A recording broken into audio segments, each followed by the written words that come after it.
This is The Art Show by T-Podcast with your host Milo H.G. Waters. Made with Zencaster, distributed by Anchor. For more information about this week's artist, check the description below. But now, sit back, pop the kettle on, and enjoy the conversation.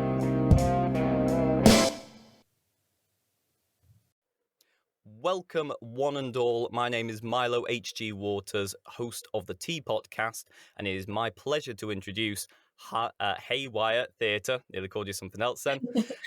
So, first of all, guys, why don't you tell us your names and what is in your teapot? Go on, Liv. My name's Olivia Clarke, Liv, and in my teapot is lemon and ginger tea because feeling a bit gross and under the weather, so hoping that will make me feel better. Fair play. My name is Lucy. I'm actually drinking coffee, which I don't know if that is like sacrilege on here. But yes, also feeling a little bit under the weather, so extra caffeine was required. Yeah, always important. Keep yourselves energized. So I understand. So you guys are a theatre company. Why don't you start off by telling us how you met, how you got together, and then let's see where we go from there. Yeah, so we met technically in university. We didn't really work together until sort of the very, very end of university. We started working together in the start of our third year, having only really heard of the other person in passing beforehand. And we were actually kind of working on a set for a show that Liv was production managing and I was designing for at 2 a.m. at night, and Liv just turned around and went, you know what, I've always wanted to start a theatre company. And I was like, same. And then we did it and we just kind of worked it out from there. But yeah, so we actually kind of worked together before we became friends. And then when everything with lockdown hit in sort of the summer of last year, we were kind of coming to the end of uni. And I think, I messaged Liv and I was like, you know that thing that we joked about at 2 a.m. in the workshop? Do you want to actually do it? And it was an absolutely let's go. Now here we are. Great. Well, yeah, it is always those 2 a.m. conversations at uni that prove the most fruitful, isn't it?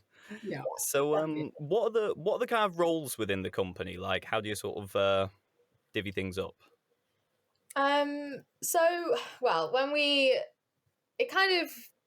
We've kind of both fell naturally into the roles that we do because just from what we've both done in the past, Lucy does a lot more design things and producer things, whereas I have done a lot more acting and directing and that kind of thing with a bit of stage management on the side. So we kind of filled in each other's gaps in knowledge quite well. So it just kind of, I think the idea of directing makes Lucy want to wee herself a little bit, and the same with producing for me. So it just kind of made sense that we, Lucy kind of does more of the producing side of things, and I do the directing, and then the other jobs we just kind of divvy up between ourselves depending on who is the busiest at that moment in time at the moment. So that's kind of, but yeah, it started out with the clear producer director, and then everything else just gets filled in as and when we need to. It's the interesting game of where there's only two of us technically in the company. We're either working with kind of freelancers, people that we that aren't technically part of Haywire, but we know and we kind of enjoy their work, or we're just working it out. And we're just adding another job to the list and that kind of thing, which was very much the way we approached our first show when we did Buckets. Was literally a Liv will produce, Liv will direct, Lucy will produce, and we'll just work everything else out when we get to it. And that's exactly what happened. So kind of 50% balancing skill sets and 50% winging it, right? Absolutely. 100%. Yeah, that is exactly what we do. I like it. We'll definitely talk about Buckets very shortly, because that's how I was introduced to you guys. I went and saw that at the Buxton Fringe and really enjoyed it. Great stuff. First of all, you've been doing something recently, haven't you? Something a bit Welsh? Yeah, a little bit Welsh. It's a good way of describing it. Yeah, so we've just come off the back of towards the end of August, working with a charity based in North Wales, a charity called Wellfed, which is kind of a partnership between a few different groups, between sort of like Flintshire County Council, Clwyd Allen Housing Association, and kind of social business called Cancuk that's based in Liverpool. It's all focused around like targeting food poverty and deprivation in the kind of North Wales, Flintshire area, who wanted to do a community festival and wanted a piece of theatre. And luckily through Liv, we knew them and we knew kind of the owners. And so she put in a little sneaky word. Yeah, I don't know if you want to talk more about that, Liv, because you know more about exactly how you made that play. Yeah, so very brief kind of background. I, back in lockdown, started working for the council. That's and it still is my day job. And the one of the guys at Wellfed, his name's Robbie, he at the start of this year had a few different projects he wanted to do, but one of them was a piece of theatre, because he's really keen on how the arts can include more people and persuade and sort of change opinion and educate. And yeah, so he brought it up in a big meeting with everyone. And at the end, I was like, funnily enough, Robbie, I have a theatre company that I think would be great. And yeah, it kind of snowballed from there, and it all... yeah, that's literally how it happened. And he was like, great, I'm in. And I think we worked on the project for like 3 months before Robbie actually met Lucy, which was really interesting. But yeah, so that kind of all came out of that initial meeting back in January, and then went on through different connections of like the local theatre. We got introduced to them through the council. There was another big meeting, which was sort of talking about how best to do it, and we all kind of came to this conclusion that with everything only just opening up, a big show would be too much to take on. We didn't have enough time, we did not have enough money, we did not have enough manpower, and yeah, with Theatre Clwyd's help, we kind of worked it into a bit more of a festival, kind of shorter performance that, yeah, like Lucy said, we did at the end of August. And yeah, that's kind of how the project's gone so far, and I think everyone involved is keen to take it further. Mm-hmm. But yeah, it's very cool. Yeah, I mean, really interesting how you kind of like you came to that opportunity through like working at the council and just sort of people that you knew there and things. So could you tell us a bit about the performance itself? What was it? How did it fit into the rest of the festival? Yeah, go on. So yeah, the full performance was kind of a slightly altered version of what would have been a larger show, like Liv mentioned. That was the original plan to do a bigger performance of a show with the working title of There Ain't Mushroom Between Here and the Moon, or Edible Mushrooms and Where to Find Them, which is all about working with a kind of upcoming London-based writer by the name of Tanika Maya Lay, who we also knew from university. We'd seen a little bit of her work. And yeah, she's a very impressive writer. And yeah, the show kind of, it deals with ideas of kind of food poverty and living in deprivation through the eyes of a child. So yeah, the main character is a little child called Kid, whose family is in food poverty, and mum is kind of grappling with it.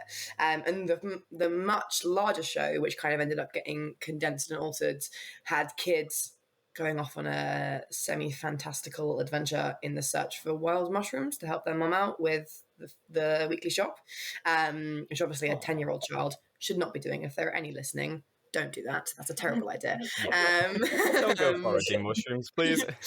Yeah. But yeah, then when we kind of came to the festival performance, we basically took Kid and a couple of the other characters that they would have met in the larger show.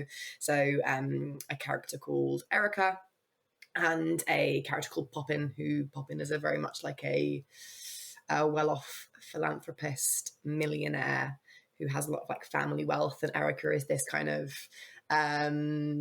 self-made, go out and get it kind of woman who's faced a lot of the similar things that Kid has. We kind of took those three characters, so yeah, Kid, Erica, and Poppin, and we basically threw them in to our equivalent of like Ready Steady Cook, where we gave, the premise is that Kid had brought basically a box of food from the food bank and was challenging a random member of the audience to make something from it, and that member of the audience was Erica, and then kind of Poppin interrupts and that kind of thing. So that particular performance, and also then kind of the wider show, was looking at food poverty and that kind of thing through the eyes of a young child. Because it's one of the things that we kind of came out of the conversations that we have with Robbie is it's a really, really powerful way to get people to care, is when you kind of not only demonstrate the issues that are happening and kind of explain in that way why they shouldn't be happening, but you also show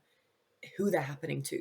And in particular through like, vulnerable people, so like young children who shouldn't ever be faced with those kind of issues, is you really start to suddenly energize people who otherwise wouldn't have cared in the most definitely possible. It's hard not to have your heartstrings pulled when you're seeing a child. And exactly. I think also like an interesting thing about sort of child character protagonists and narrators and things is you can get that kind of sort of humor from the naivety of them, and that kind of makes it a bit more digestible as well than just sort of constant doom and gloom. But yeah, I'm really interested in what you were saying earlier, Liv, about was it Robbie? You said who got on board? Yeah.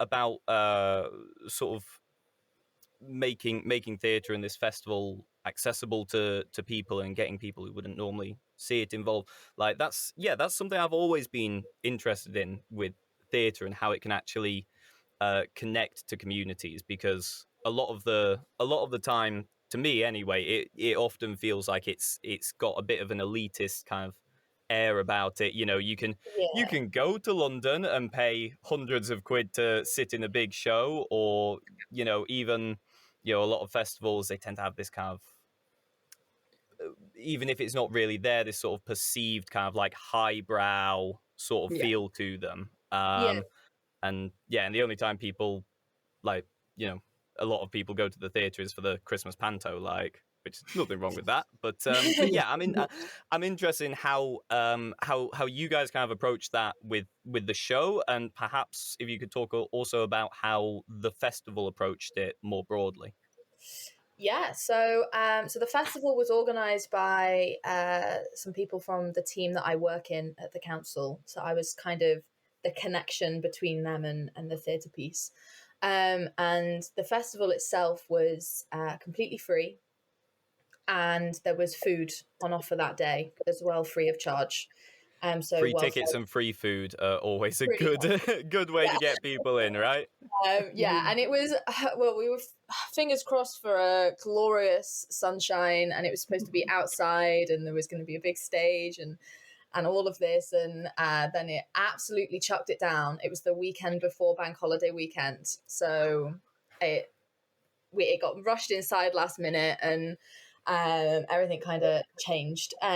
But yeah, that's kind of how the festival, and it was very much marketed as like a community festival, and there was stuff there for kind of all ages. There were little stalls there for like the kids, and there was like a treasure hunt that the kids could go on, where they had to go around and see different things, and like there was questions about the performance and things like that. And then there was alcohol on offer for the grown-ups among us all, which was also excellent. But yeah, that's kind of also how a good way to get people in. Yeah, definitely.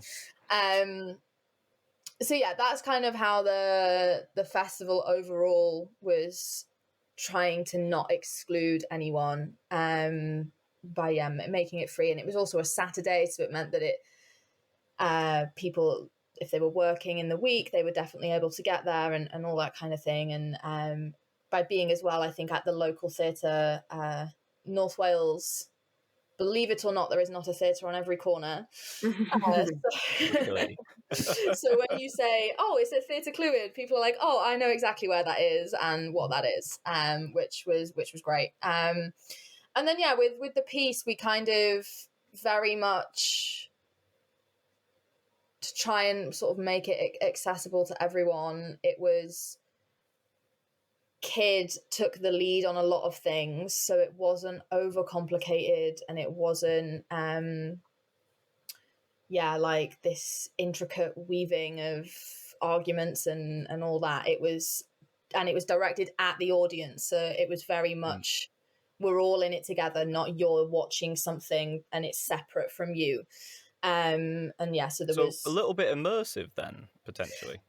Potentially, to get the theatre jargon in, maybe. Yeah, a little bit of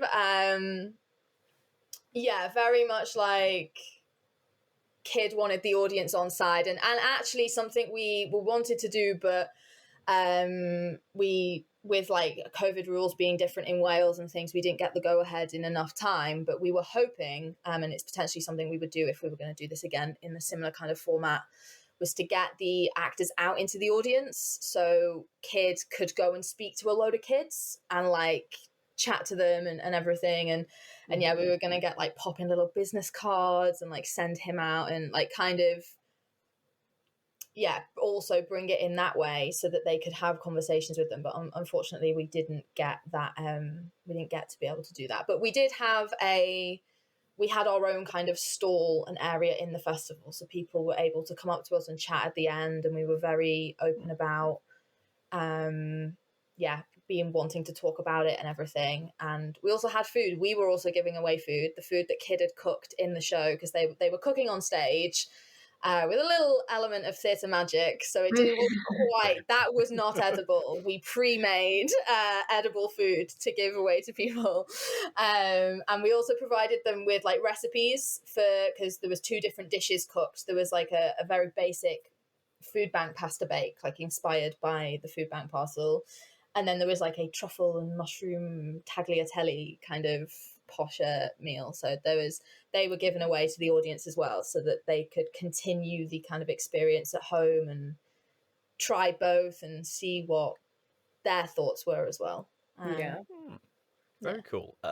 So were the child characters, were they played by child actors or by adults playing children? Yeah, they were. So Kid was an adult playing a child.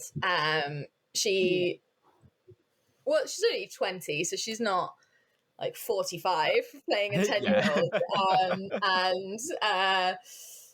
And yeah, she was very brilliant. There were a lot of moments because the other 2 actors we had, they were slightly older than we are, and all of us at certain points throughout the rehearsal process would forget that Izzy wasn't 8 years old.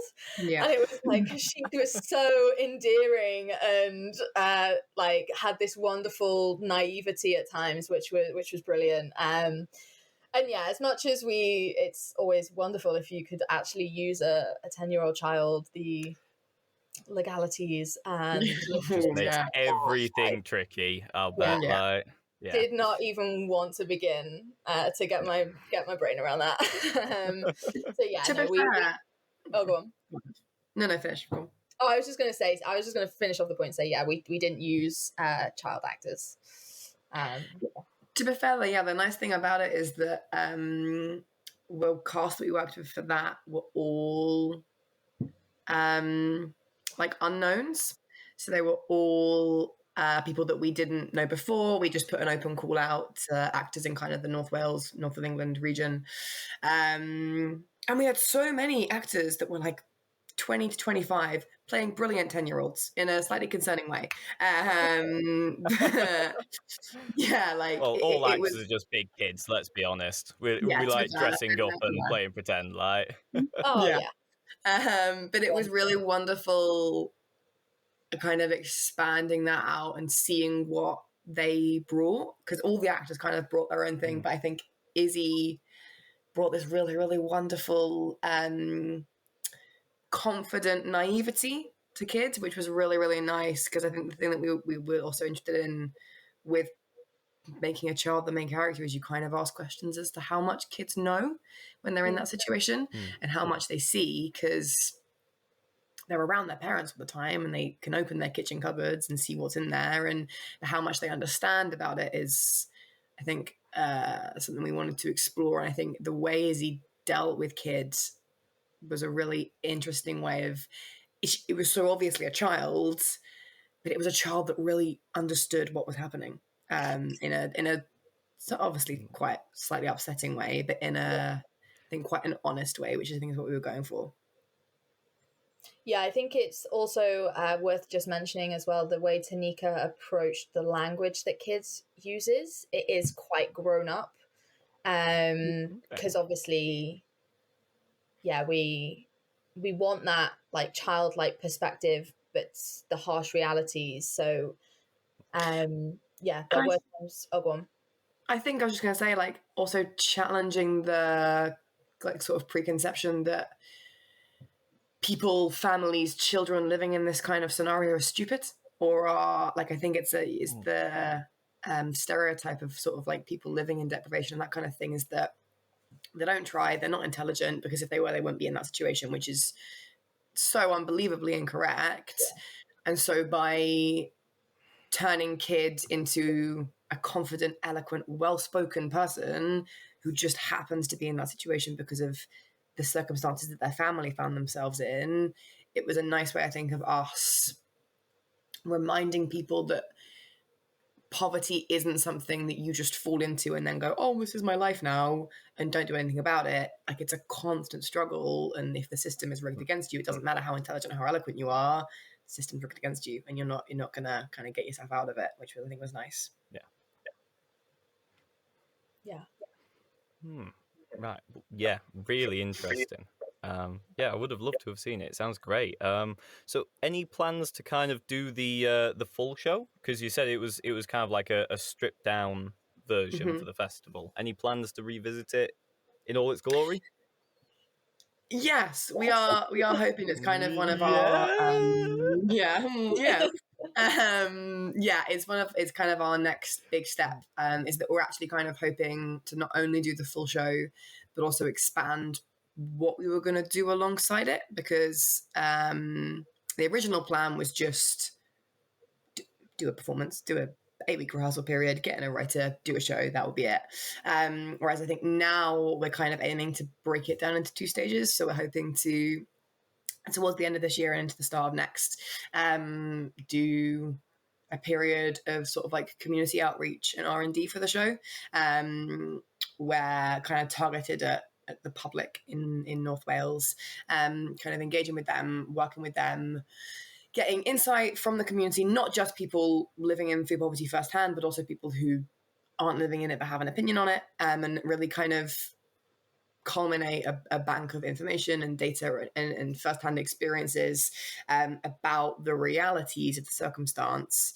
A good sort of 10 weeks-ish at the end of this year. And then, next year, take all of those things that we've learned and all of the kind of artistic growth that we've gained from the process, but also that hopefully we've given the communities and giving them a chance to kind of interact and influence a full performance, and then send Tanika off and finally give her kind of full freedom to write the entire thing, and then do a show sort of summer of next year. We'll be done kind of with the help of Theatre Fluid, like Liv was saying, and Well Fed and that kind of thing.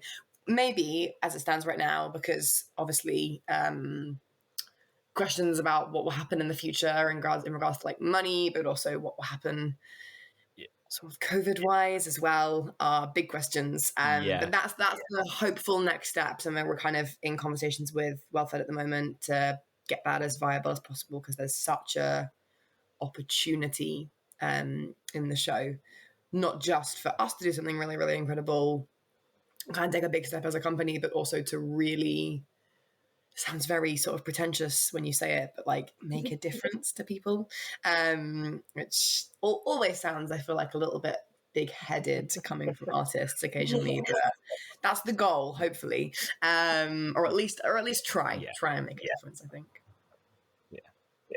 And I think it's so much better than just going into it to try and make money, like it's maybe it does sound big-headed, but it's like you're trying to do something, like, and I don't think that should ever be stigmatized, and I think the way you're planning to approach it as well, like, I mean, doing your research is always just a good general rule for life, but I think especially when you're trying to make a piece of art or whatever it is for a specific community, you need to get into that community and actually connect with them, and try and get some understanding, some feedback from them, rather than just sort of swanning in off the ivory tower and saying this is how it is, which is how I see some theatre projects going. But this is because one of the things we're really keen on is because Well-Fed and the social business behind it, Can Cook, have worked in food and food poverty for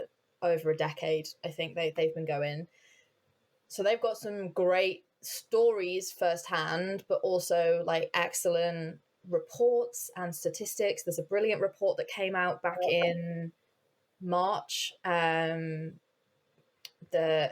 talks about how COVID had an impact on like rise in universal credit, rise in people going to food banks, all of that stuff. And it had statistics for children, but they were just statistics. And there's no like, sure, we can take a statistic that's national and apply it to the population of Flintshire, but whether that will actually be an accurate representation or not is very different. And also, we don't want to go into this show being like presenting a statistic to the audience. We want to present them a person, because people don't respond to facts and statistics. They just don't. They listen to them and they take them in, and then like, oh yeah, okay, 1 in 3 children go hungry or whatever, and they're like, oh, that's a really sad statistic. Carry on with my day. Whereas if you're like, this child that lives down the road from you and goes to school with your child is a whole different kind of different kind of approach to take to it. And I think at the moment as well, it's becoming, kind of going off of what you were saying with like the pandemic and COVID and that kind of thing, and also let's not get political, but all the things that are currently happening in government at the moment, it is becoming more and more of an issue. And I think the scary thing, I think, about food poverty and that kind of thing is that it can be hidden sometimes. Like your next door neighbor could be dealing with it and you wouldn't know, and that kind of thing. Because unless you can see what's in their cupboard, or unless they've got a child and you see what that child eats at school or whatever, we don't know what the people who are around, who kind of live around us eat. We don't know how much money is in their bank accounts. We don't know how many sort of free hours they have in the day.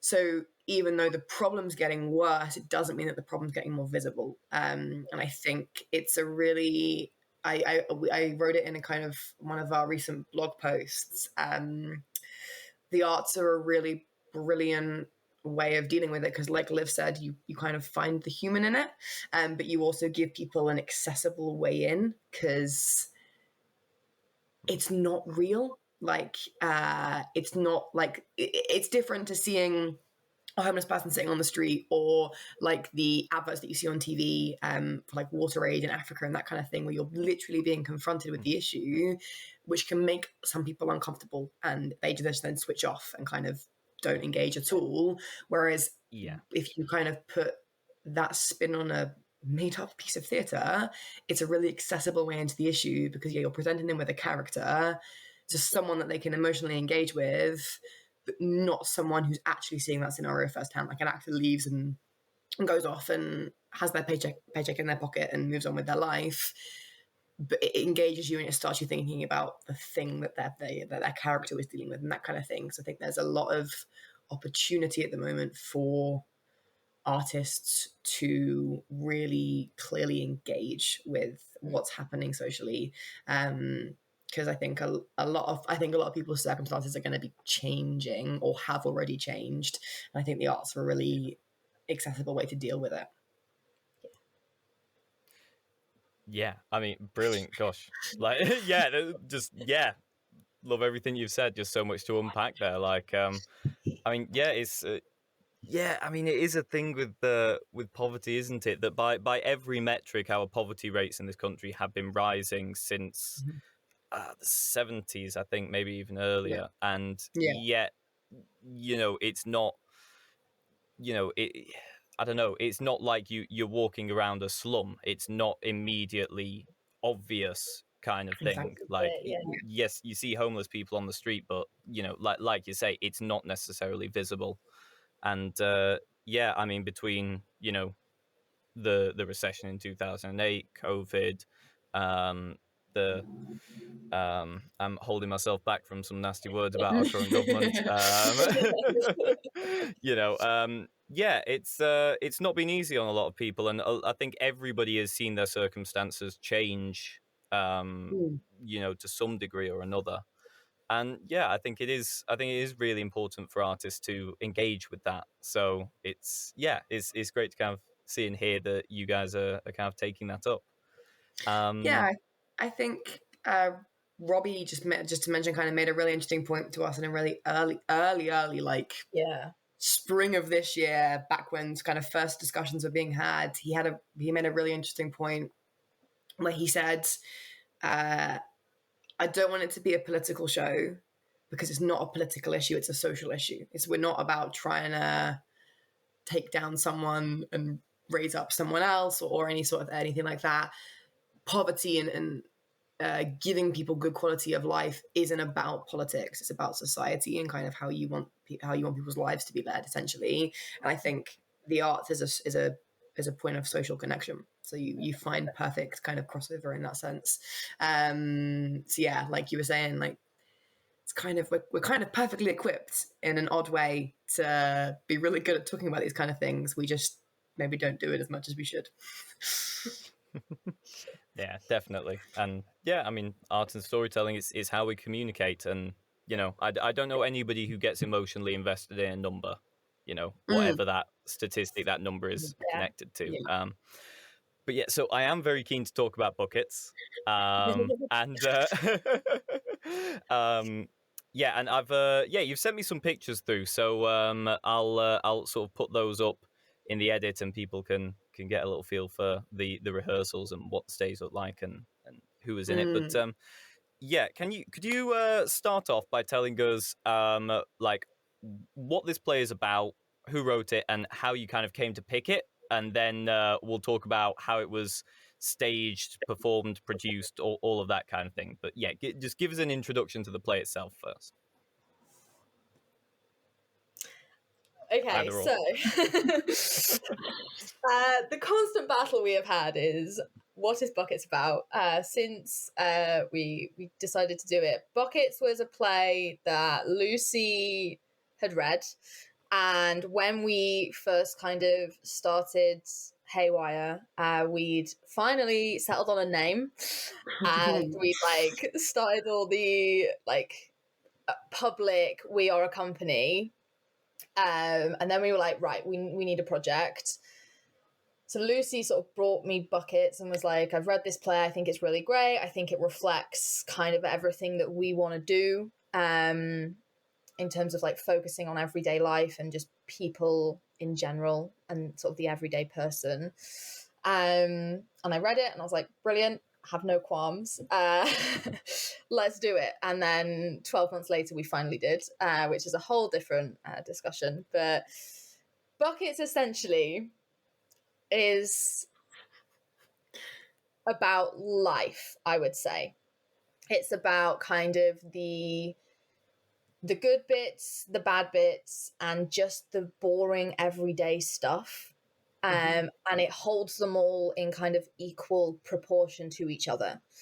And it sort of shows that moments happen and then they can either lead on to something else, like with some of the scenes in the show, because it's got 33 kind of mini scenes. Some of them interconnect while others just happen and then they're forgotten, and it's a moment and it's gone.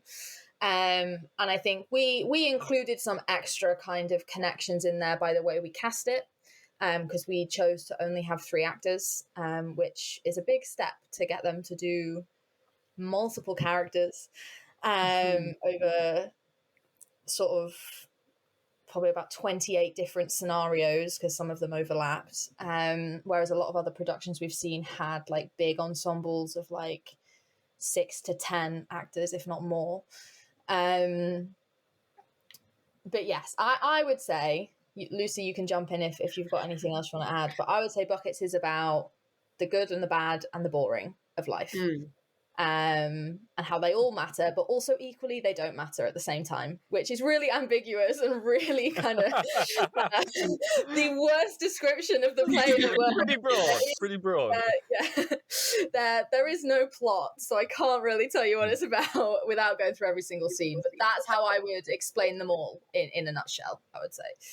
Yeah, I think the connecting factor between all the scenes in Buckets is that, like Liv said, they're just about being alive and the things that people experience and deal with every day. But I think they also all have this slightly morbid undertone. Just saying morbid, the play is not morbid. The play is one of the most joyful plays you'll ever read in your entire life. Adam Barnard, who's the guy that wrote it, did a phenomenal job with making it so lighthearted. But they all the scenes have this kind of semi-morbid undertone of, oh, isn't life amazing? Isn't the everyday things, aren't they so great? And even the bad bits, aren't they great to experience and live through? Oh, don't forget you're going to die. Is the kind of undertones of the play. I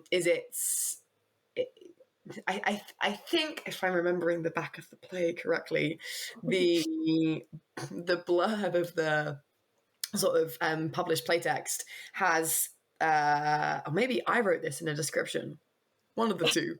It was either me or Adam Barnard. Kind of, no, I think maybe this was me. Who knows? Doesn't matter. They all kind of deal with, in their own way, what do you do with your time when you know that your time is running out? And how we kind of deal with everyday life when we constantly have in the back of our brains that we know it's going to end. And there are a few scenes that deal with it kind of more explicitly in the play. There are scenes where someone is literally dying. There are scenes where, there's a scene where one character is considering committing suicide and then gets interrupted in the act in a hilariously comical moment. There are scenes about people grieving lost people or that kind of thing. And then there are also scenes about people just trying to achieve something because they want to do it before they can't. There are scenes about I can only think of the ones that I was in. This is myself. But there's scenes about my character has a thing about wanting to be kissed. So she has multiple scenes about trying to get people to kiss her or talking about the mechanisms of what a kiss feels like and what it does, and that kind of thing. Because, it's about trying to achieve something before you can't anymore.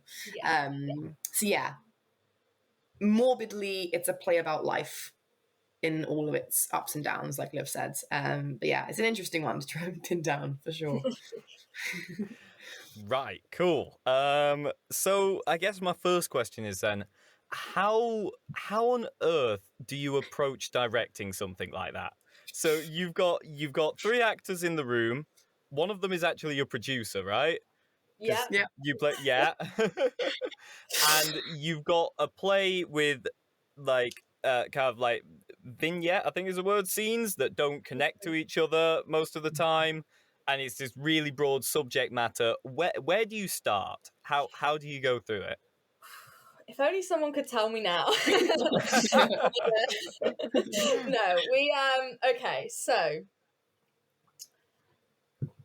Buckets ended up being a 12-month process, pretty much. If you count from the moment we decided to do it to the final performance.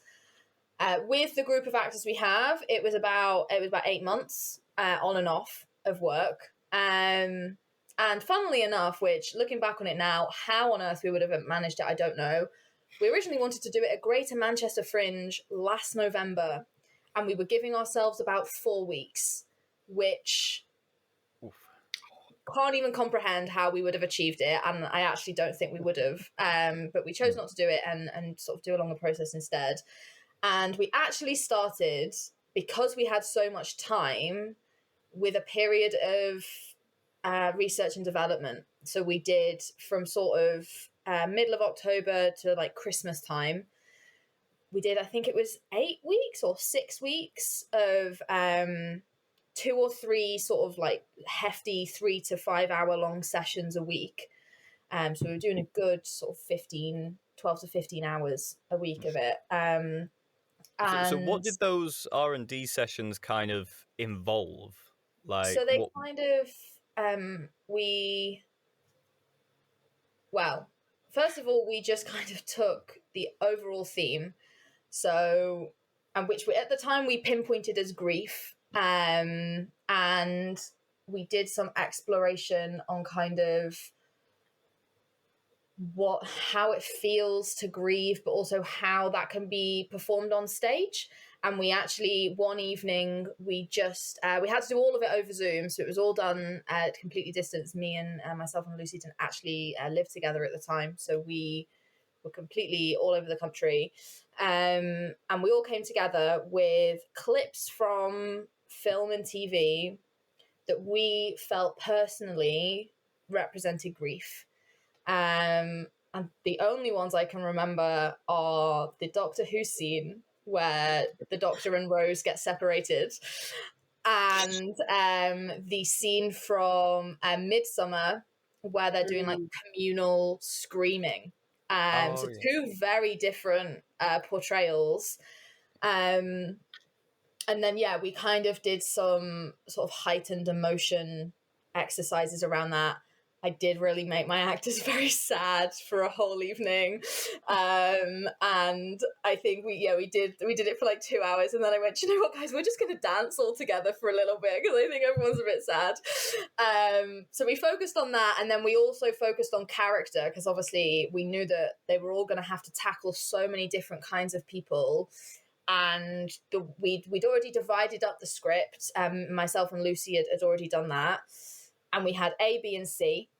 And we'd kind of given general traits to each person. And the way that we then allocated who played who in each scene was based on those traits. Mm-hmm. So we were aiming for kind of all the characters that Lucy portrayed had similar sort of goals and all that kind of thing. So we kind of focused on those as a whole, and then did like general physicalization work and things like that, just to sort of get characters in moving our bodies and how we can move them differently for different people, and being hyper aware of how we move and that kind of thing. We then focused a lot on the story we were trying to tell with the play, and we actually we tried to make it a through plot line, which we then threw out the window 4 months later. We basically, and I don't even know what we were trying to achieve, because we had to rearrange the play to make it a through plot line, but we categorized each play. We basically cast it down into, it's about a child dying, a mother, and a doctor. And that was our trio. And then we like put each play in like before the child's death, during the child's alive but dying, and then after their death. And we thought it made sense, and then 3 months later we came back to it, and I looked at it, and I think like because we took a bit of a break before we actually jumped back into rehearsals, and I think I walked into rehearsal one and I went, guys, I'm really sorry, forget everything we've done, remember all of the other work, but forget the whole plot, forget that, starting from the beginning, we have the time, it doesn't make sense. And that came through a lot of work we did with music, because we knew we wanted music in the play. And think an interesting exercise, I think Lucy suggested it to me, as to, we found a song for each scene of the play that we felt encapsulated that scene, and sort of the mood and the energy, and in some cases the message behind the scene is the same as the song. And I realised I didn't want it to be sad. I didn't want it to be a morbid telling of this child dying and everybody grieving. And I was like, oh God, that's just so draining. And and I was like, no, we want it to be like, celebration of life, but also celebration of death. Of like, people die, but focus on what they achieved and focus on life as opposed to the death of it. So that was kind of the beginning process. And then I'd like to say that I did some excellent thinking and planned it all really meticulously. But if I'm being honest, I had an epiphany of I didn't want it to be sad anymore, and I just rolled with it. And I the way we did the first lot of rehearsals again over Zoom. So we just went through each scene. Some of them we did all like the monologues and the individual stuff. Then we did all like the duologues. And then the scenes that had everyone in, we actually were able to get in person to do those. But we just kind of took each scene in its own entity, and we didn't actually rehearse it in chronological order. We did it based on, I wanted to do all of the individual stuff, all of the duologues, and then all of the group scenes. So it was potluck on who was available when. As to what scene was rehearsed next, and I actually think that helped us a lot because it meant we didn't get bogged down in that scene comes before this scene, and that's just happened, and my character's just been there, and it became more of my character's in this scene, they leave the scene, and this is the reason they go into the next one. So we kind of found those reasonings when we were able to finally be in person.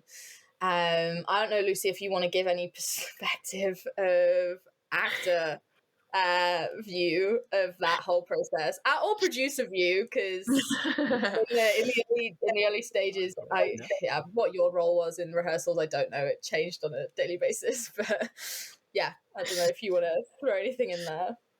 I mean, in a lot of ways, it was the best of both worlds for me because I got to be the producer ear outside of the rehearsal room where when Liv went, I'm not sure about this, I got to have an opinion, which actors don't always get. And then when we went into the rehearsal room, I could kind of forget all of the responsibility and just mess around for 4 hours. I think what was really nice about it is that even though we'd done some very heavy work early on and we'd committed to some heavy choices quite early on in the process, I think especially the final 3 weeks of rehearsals, of getting it all together and that kind of thing, like Liv said, we just kind of started rolling with something. And I think we were really fortunate that we were working with 2 other actors for the piece, working with an actor called Lisa Jane and an actor called Will Griffiths, who just went with it with us. And we very much, I think, as a whole company, made the call that Buckets was going to be whatever Buckets was going to be. And it just so happened that, by embracing that is exactly the kind of energy that Buckets should have. We maybe can't apply to all plays going forward, but that just won't be our ethos. But I think, having that period of freedom just in the final few weeks, it then meant that we walked into the venue on opening night and just let it go.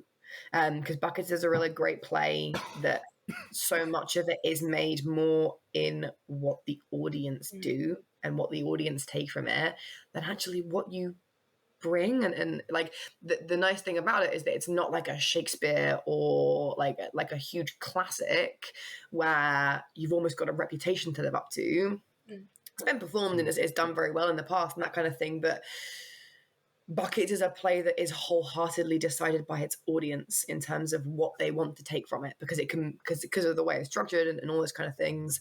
It can mean a different thing to every single person sitting in that room. And I think it was really nice then to almost be given permission from Liv to just be let go, do whatever you want, do what feels natural, because it's such a human play that then as an actor you just have to be a human on stage, which hopefully is an easy thing to do. It was really nice to have almost like the safety cap taken off. And then Liv just unleashed us into High Peak bookstore, and we went wild for an hour, and that was the show.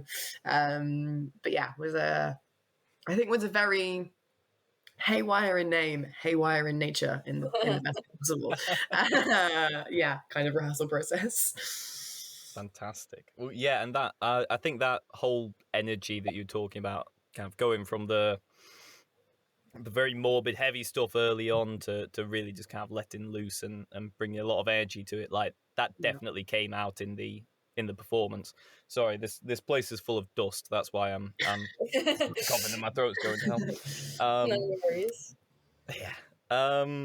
But yeah, I think I'm noticing a theme between this and the North Wales one of taking plays. One where you've got like 20 odd scenes and you're trying to do it with 3 actors, and another way you've got this massive play and you're condensing it into a small show of sort of taking something massive and changing it into something that you can do. And I think that's very cool. And yeah, I mean, you mentioned High Peak Bookstore. I was going to ask what it was like for you, because this was the first show that you put on as a company, right? So how was it for you kind of producing the first show for Haywire? Like, how did you come to the venue, the festival? How did all of that go? I mean, it was scary, first and foremost. It was a scary time. But I think we'd really gone through the mill in terms of like deciding which fringes to perform at, because like Liv said, we were going to originally try and do, because obviously we were going to perform it. Well, had things gone to plan, we would have done a fringe tour last summer, and then obviously COVID hit and that was never going to happen. And then Greater Manchester was like, oh, we're going to do our fringe in September. So we were like, oh, maybe we can get to that. And then we could not get to that. So then when it came to picking fringes for this year, we kind of went through it because we were at the time as well also in talks with another writer about maybe doing a second show at the same time, which got pushed back in the end, got postponed. But picking which fringes to do which performance at was a really interesting one. And in some ways it was mechanical, like things like Edinburgh Fringe and Camden Fringe, at least from my opinion, do better with new writing. This was not new writing, so they were kind of to one side. And then it came down to a few others, and then it ended up becoming a Buxton Fringe show, because if you walk around Buxton, it is the energy of buckets. It's like this like gorgeously beautiful like place in the middle of the countryside. Everyone there is lovely. Everyone there is brilliant. And we came across High Peak on their venue finder. And I mean, we fell in love with it because Liv especially, but both of us are huge bookworms. So the concept of performing in like a bookstore, phenomenal, brilliant. And then I actually couldn't get the day off work, but I sent Liv off to Buxton on the train to go and see it. And I think it was when they were kind of getting in the process of reopening everything. I think Liv went on a day when they were like moving stuff around and cleaning and that kind of thing. And it's one of those venues, if you walk in and you go, oh, this is phenomenally well-planned chaos. And everything about its energy is just, it just feels so alive as a place, from how it's decorated to how the staff there work, and just the atmosphere of the entire venue it's like we couldn't have done buckets anywhere else.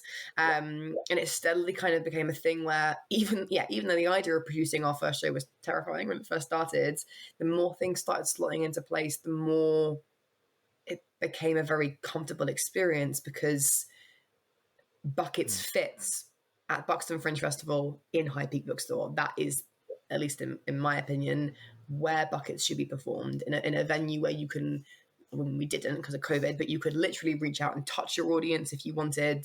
Like the whole room feels like the inside of one of the characters' minds and that kind of thing. Like it's got that very, very alive vitality to it that we needed for a show about people dying. And I think it was one of those things of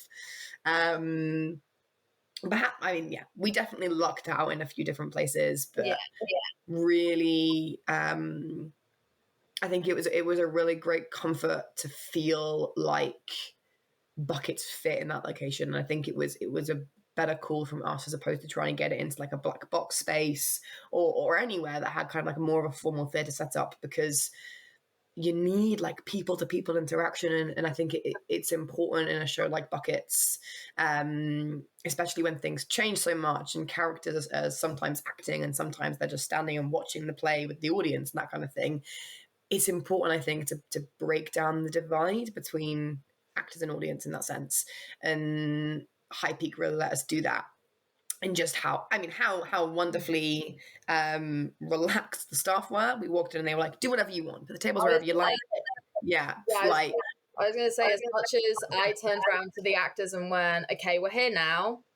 If you mess up, doesn't matter, keep going. Feel free to call each other out on the messes and correct each other, because that's always a good time, I think, when actors do that on stage. Every question we asked High Peak, so... I think the show you actually came to see, Milo, Lucy had asked Louisa, who owns High Peak, if she could run through the kitchen and pop out right to by where you guys were sat in that corner. And Louisa was like, yeah, sure. There's some things, don't trip over them, and we'll be fine. So there was literally nothing like... I'm fully confident that if we'd have gone halfway through, can we go and make a coffee on your coffee machine? They'd have been like, sure, go ahead. It's really loud, but do it. Why not? It really, we got very lucky. And also, like Lucy said, I mean, Lucy also had the wonderful job of designing the set and the costume, as well as producing and acting and everything else. But like she said about the black box, because there's so many different locations, you can't do a naturalistic set. It would just be too much. And the fact that, we literally, all we brought with us were the musical instruments. The big piano that was on the stage was at High Peak. The tables that we used were from High Peak. Mm-hmm. So literally, we brought the keyboard and the guitar, and we just quite happily left everything else on the stage, because Louisa even said, she was like, oh, you can take the pictures down if you want. And we were like, no, it fits, because we did like a charity shop venture around Manchester and bought loads of tat, basically, to clutter the stage with. And then the graphic pictures at High Peak with like the cats drinking tea and everything would just perfectly fit in very well. It was, like Lucy said, it just all made sense, which sounds really stupid to say, because of course when everything slots into place it makes sense, but it's nice when that happens though, isn't it? It's rare, but it's so satisfying when, I don't know, just everything seems to just come together perfectly. So that's great. I mean, we are coming up to time, and there's loads more I'd like to talk about, but I think we best finish up there. So, is there anything you'd like to leave us with? Any kind of upcoming projects? Anything where our audience can find you? Yeah, anything like that at all you'd like to just sort of drop in before we go? Yeah, I mean, we'll keep you all posted as to upcoming projects as soon as we know if they're happening. As soon as the money's in my bank account, we're sorted.